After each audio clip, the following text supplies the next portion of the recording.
Salut à tous et bienvenue dans ce nouvel épisode de Data Buzzword.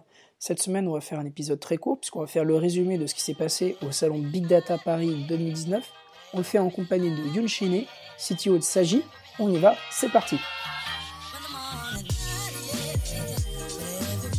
Salut Youn, comment ça va ? Ça va et toi Jean-Louis ? Ça va, j'avais oublié d'enregistrer. Qu'est-ce qu'on a pensé cette année ? Comme je disais tout à l'heure, c'était ma 5e édition. J'avais commencé en 2015 au CNIT, où c'était le 5e de ça. On n'était pas beaucoup et l'année dernière c'était la professionnalisation avec les grands comptes. Et là j'ai vu qu'il y avait plus d'acteurs américains, plus de low-code, un seul stand Cloudera, plus de stand Horton. Avant le stand Horton, parce qu'ils ont rappelé, même en 2015 c'était un énorme truc.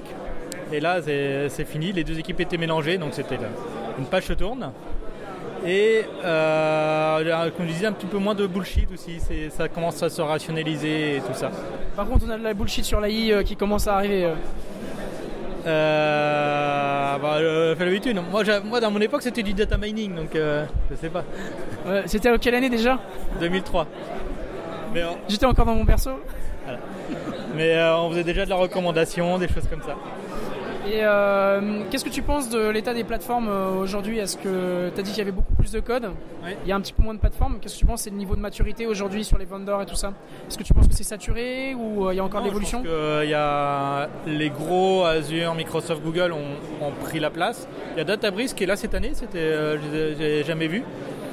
Et donc il y a des plateformes spécialisées. Il y a un peu plus de monde sur l'on-premise, mais il faut fouiller dans les recoins. J'ai vu les gens de Google Data chez HPE, j'ai vu aussi une IT School, quelque chose comme ça de l'autre côté. Et après, plateforme, c'est un peu comme AI, les gens, c'est un peu galvaudé. Moi, je suis développeur, donc c'est plateforme as a service.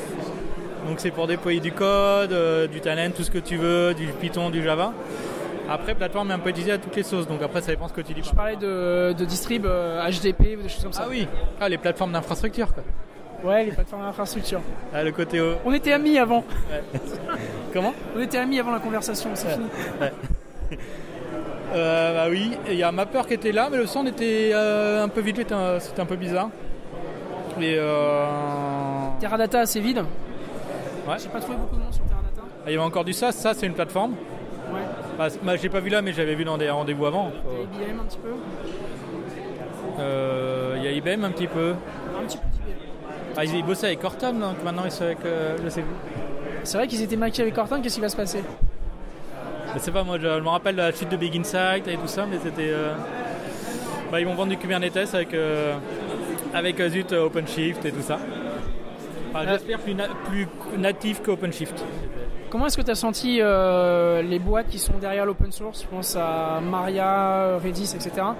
Est-ce que tu les as trouvés en situation de difficulté, en défensive, ou tu avères que tout se portait bien ?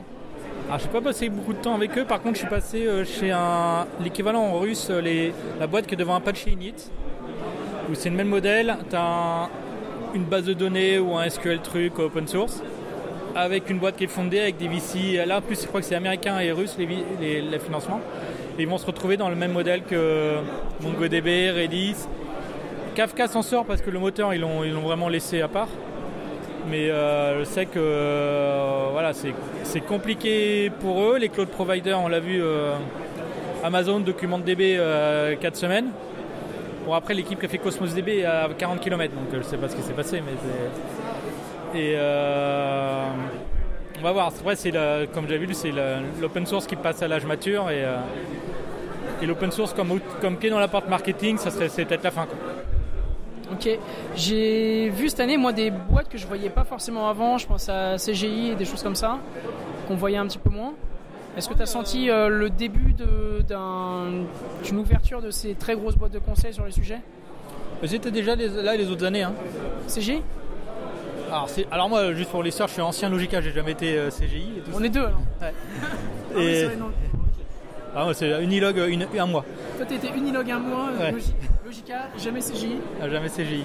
Et non, mais Sopra a toujours été là. Les Quinten, Xebia sont là depuis 2-3 ans déjà. Après, là, par contre, je me souviens, il y a 2 ans, c'était difficile de distinguer les éditeurs du service. Là, c'est beaucoup plus clair, je trouve, qu'avant. Ou c'est ma meilleure lisibilité, mais Après, j'espère que quelqu'un qui ne s'y connaît pas trop saura plus s'y retrouver à la fin des 2 jours qu'au début.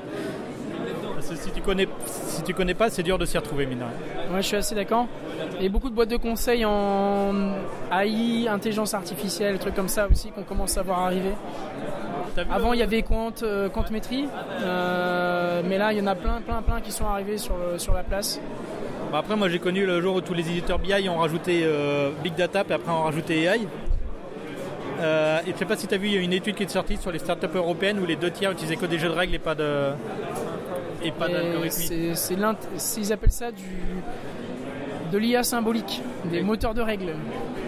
C'est juste 300 000 if, un réseau de neurones. Ah, mais c'est ce qu'on appelait l'intelligence artificielle dans les années 90, dans les jeux vidéo et tout ça, avec les systèmes par agent, etc. Là, c'est même pas du système par agent, souvent, c'est les 3000 if. C'est bien, 3000 if. Après, avec les anciens, on parle de data mining, de machine learning. Mais après, c'est ce qu'il y avait dans le Slack Big Data Type 2, c'était le Twitter, c'est l'AI, c'est sur PowerPoint, et le machine learning, c'est en Python. Et la prod, c'est en C'est en Java, bien sûr. Le troll Java, si vous êtes dans la pub. Du Java dans du Docker. On trollait avec Jérôme juste avant. Java dans du Docker. C'est chiant, mais c'est ce que 90% des gens font. Mais nous, on l'a fait, c'est pénible à régler. Un petit peu. C'est quoi ton plus gros souvenir du salon ? Mon plus gros souvenir du salon ? Cette année ou au global ? Ouais, cette année, Alors, au global, tu peux nous le faire après, mais cette année ? Il faut que je me rappelle. Cette année, c'est ma rencontre avec l'équipe de Blue Data qui a été rachetée par HP. Ouais.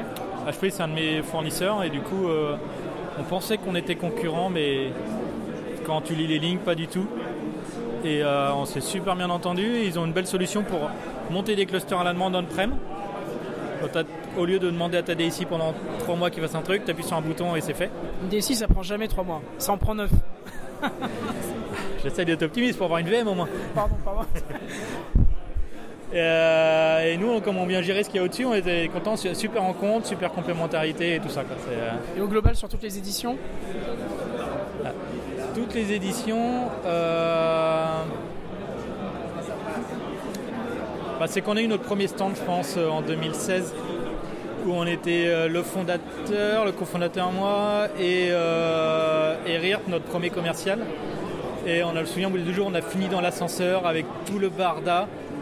Quand tu es cofondateur d'une boîte, au début, tu fais tout. Il faut déplacer les trucs, On avait des énormes serres, on était dans l'ascenseur à tenir tout.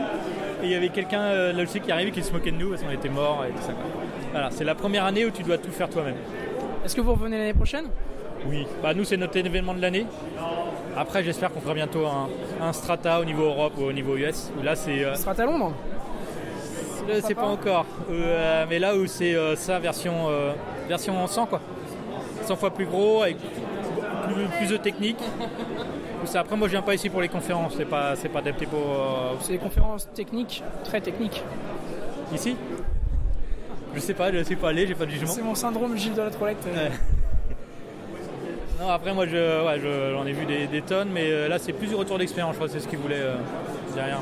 Non mais c'est ce qui permet aussi de voir les victoires et que ça peut se passer bien quand même. Ouais. Après moi j'ai mon petit talk Deep Learning pour ta grand-mère avec du Queen Amman et tout ça.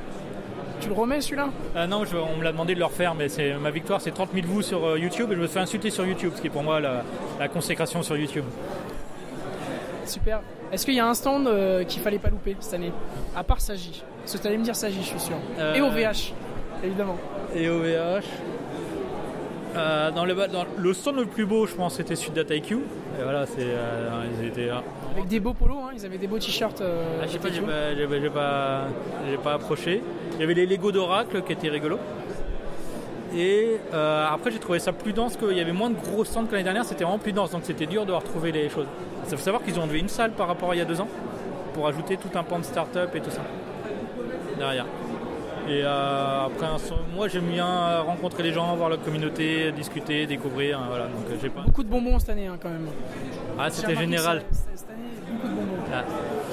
Après, l'année dernière, j'avais été à Gartner Data Analytics. Là, niveau goodies, c'est un niveau au-dessus. Là, on sent qu'il y a plus d'argent et là, c'est du gros goodies qui coûte cher et tout ça. Parce que là, les meilleurs goodies étaient les goodies Sagi, je dois le dire. Des paires de chaussettes. Ah oui. Je penserai à toi régulièrement.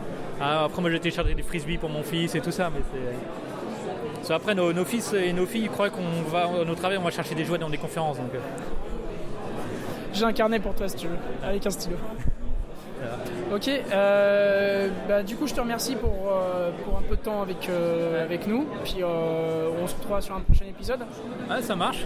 J'ai bien apprécié celui sur notre vision sur l'IA, ça cassait plein mal de choses, ça remettait pas mal de choses en cause.